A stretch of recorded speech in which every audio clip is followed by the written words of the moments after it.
ഓണം സദ്യ സീരീസിലെ 10ാമത്തെ റെസിപ്പിയാണ്. അപ്പോൾ ഇന്ന് ട്രൈ ചെയ്യാനായിട്ട് പോകുന്നത് കൂട്ടുകറി. അപ്പോൾ കൂട്ടുകറി ഉണ്ടാക്കാനായിട്ട് ആദ്യം തന്നെ നമുക്ക് കുറച്ച് കടല ഒന്ന് കുതിർത്തെടുക്കണം. അപ്പോൾ ഞാൻ 1/4 കപ്പ് കടല ഒരു 6 മണിക്കൂറോളം സോക്ക് ചെയ്താണ്. ഇത് നമുക്ക് കുക്കറിലേക്ക് ഇട്ട് കൊടുത്ത് പാകത്തിന് ഉപ്പും വെള്ളവും കൂടി ചേർത്ത് കൊടുത്തിട്ട് അങ്ങ് വേവിക്കാനായിട്ട് വെക്കാം.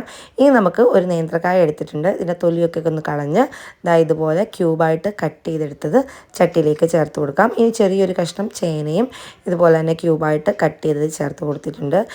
രണ്ടും ചേന നല്ല പെട്ടെന്ന് വേവുന്ന ചേനയാണ്, അതുകൊണ്ടാണ് രണ്ടും കൂടെ ഒരുമിച്ചിട്ട് കൊടുത്തത്. ഇനി ഇതിലേക്ക് 1/4 ടീസ്പൂൺ കുരുമുളക് പൊടി, 1/4 ടീസ്പൂൺ മഞ്ഞൾപ്പൊടി, 1/2 ടേബിൾ സ്പൂൺ മുളക് പൊടി, പിന്നെ പാകത്തിന് ഉപ്പ്, ഇത് വെന്ത് വരാൻ ആവശ്യത്തിനുള്ള വെള്ളം, ഇത്രയും കൂടെ ചേർത്ത് കൊടുത്തിട്ട് നമുക്കങ്ങ് വേവാനായിട്ട് അടുപ്പിലേക്ക് വയ്ക്കാം. ഇനി നമുക്കിതിലേക്ക് അരപ്പ് ചേർക്കാനായിട്ട് തേങ്ങയിലേക്ക് 1/2 ടീസ്പൂൺ ജീരകവും 2 പച്ചമുളകും കൂടെ ചേർത്ത് ഒന്ന് അരച്ചെടുത്തിട്ടുണ്ട്. ഇപ്പം നമ്മുടെ കഷ്ണങ്ങളൊക്കെ വെന്തി വെള്ളമൊക്കെ വറ്റി നന്നായിട്ട് വന്നിട്ടുണ്ട്. ഇതിലേക്ക് നമ്മൾ വേവിച്ച് വെച്ചിരിക്കുന്ന കടല ചേർത്ത് കൊടുക്കുക.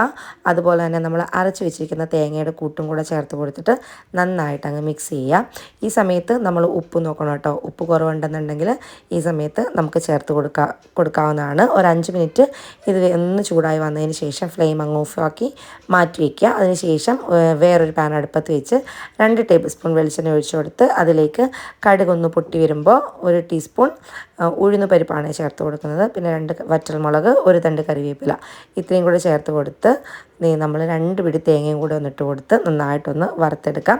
തേങ്ങ ഹൈ ഫ്ലെയിമിലിട്ട് വറുത്തെടുക്കല്, തീ കുറച്ച് വെച്ച് മീഡിയം ഫ്ലെയിമിലിട്ടിട്ട് നന്നായിട്ട് ഇളക്കി ഇതുപോലെ വരവായി വരുമ്പോൾ നമുക്ക് ഫ്ലെയിം അങ്ങ് ഓഫാക്കി ഇത് നമുക്ക് നമ്മളുടെ കറിയിലേക്ക് ചേർത്ത് കൊടുത്ത് അങ്ങ് മിക്സ് ചെയ്യാം. നല്ല സ്വാദിഷ്ടമായ കൂട്ടുകറി ഇവിടെ റെഡിയായി കിട്ടിയിട്ടുണ്ട്.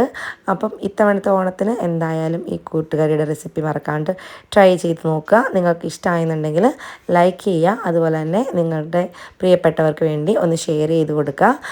അതുപോലെ തന്നെ ചാനൽ ഒന്ന് ഫോളോ ചെയ്ത് സപ്പോർട്ട് ചെയ്യുക.